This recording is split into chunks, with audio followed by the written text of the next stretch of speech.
أعوذ بالله من الشيطان الرجيم بسم الله الرحمن الرحيم سبحان الله. Assalamualaikum warahmatullahi ta'ala wabarakatuh. Bismillahirrahmanirrahim. Alhamdulillahi dzil jalali wa syari'il harami wal halali. Allahumma salli ala nuril anwar wa sirril asrar wa tiryakil awyar wa miftahi babil yasar Sayyidina Muhammadinil muhtar wa alihil adhar wa ashabihil akhyar adada ni'amillahi wa ifdalih. Amma ba'du, mustami'in wal mustami'at al muhibbin media dakwah Islam Ketapang rahimakumullah. Alhamdulillah, pada sore hari ini kita bisa berkumpul di majlis, di tempat yang sangat mulia ini.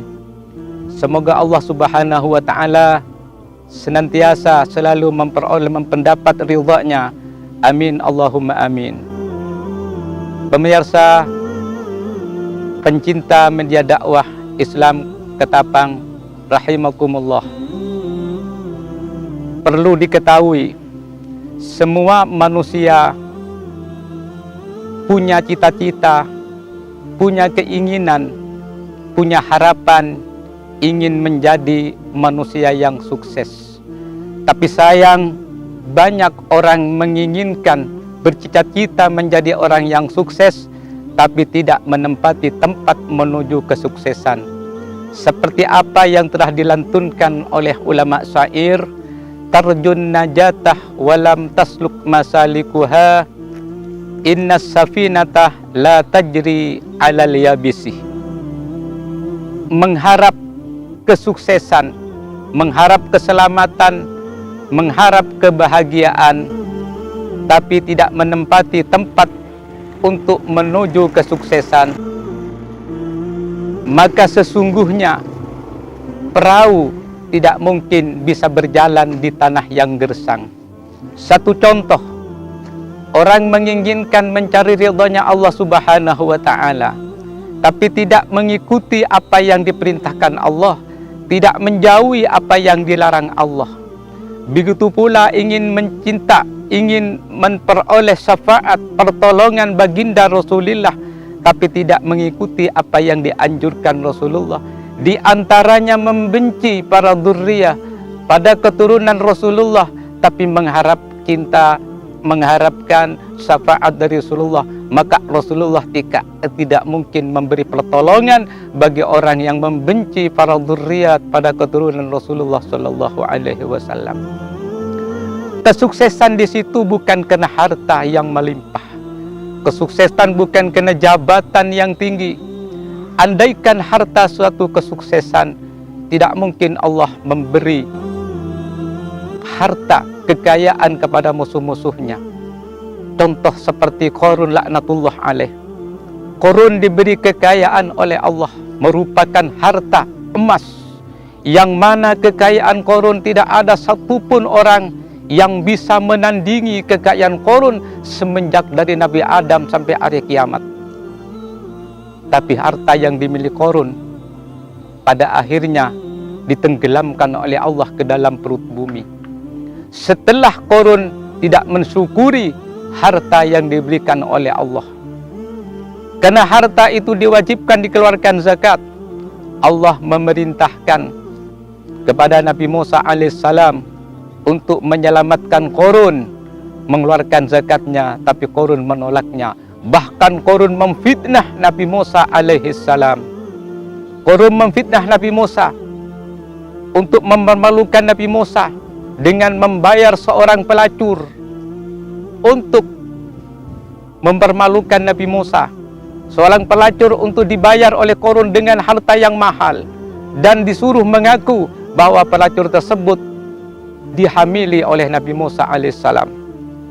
Setelah Qarun bersepakat dengan seorang pelacur untuk mengaku bahawa korun Nabi Musa mengamili orang pelacur itu, maka korun mengumpulkan orang sebanyak-banyaknya termasuk Nabi Musa.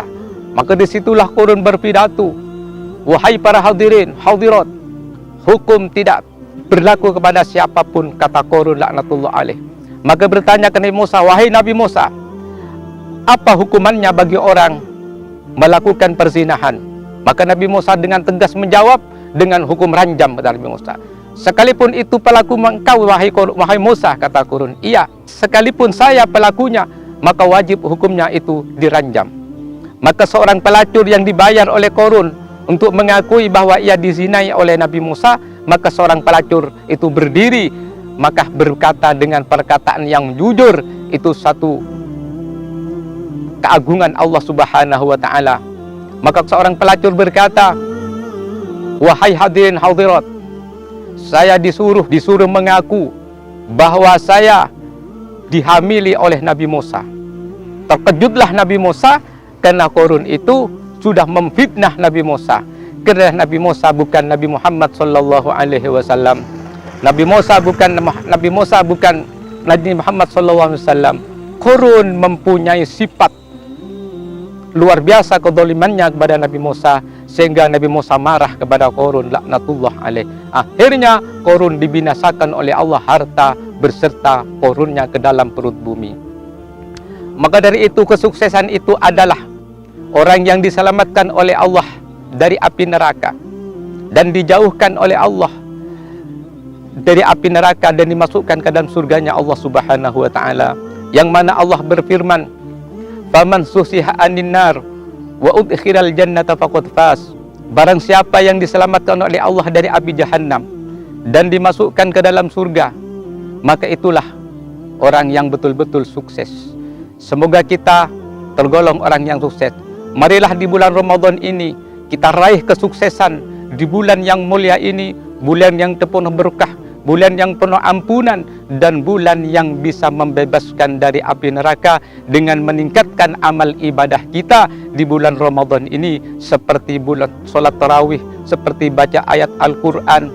Insya Allah kita tergolong makhluk nanti, manusia nanti di hadapan Allah Subhanahu wa taala yang terbaik, karena umatnya Nabi Muhammad adalah umat yang paling terbaik di hadapan Allah Subhanahu wa taala dibanding umat-umat yang lain.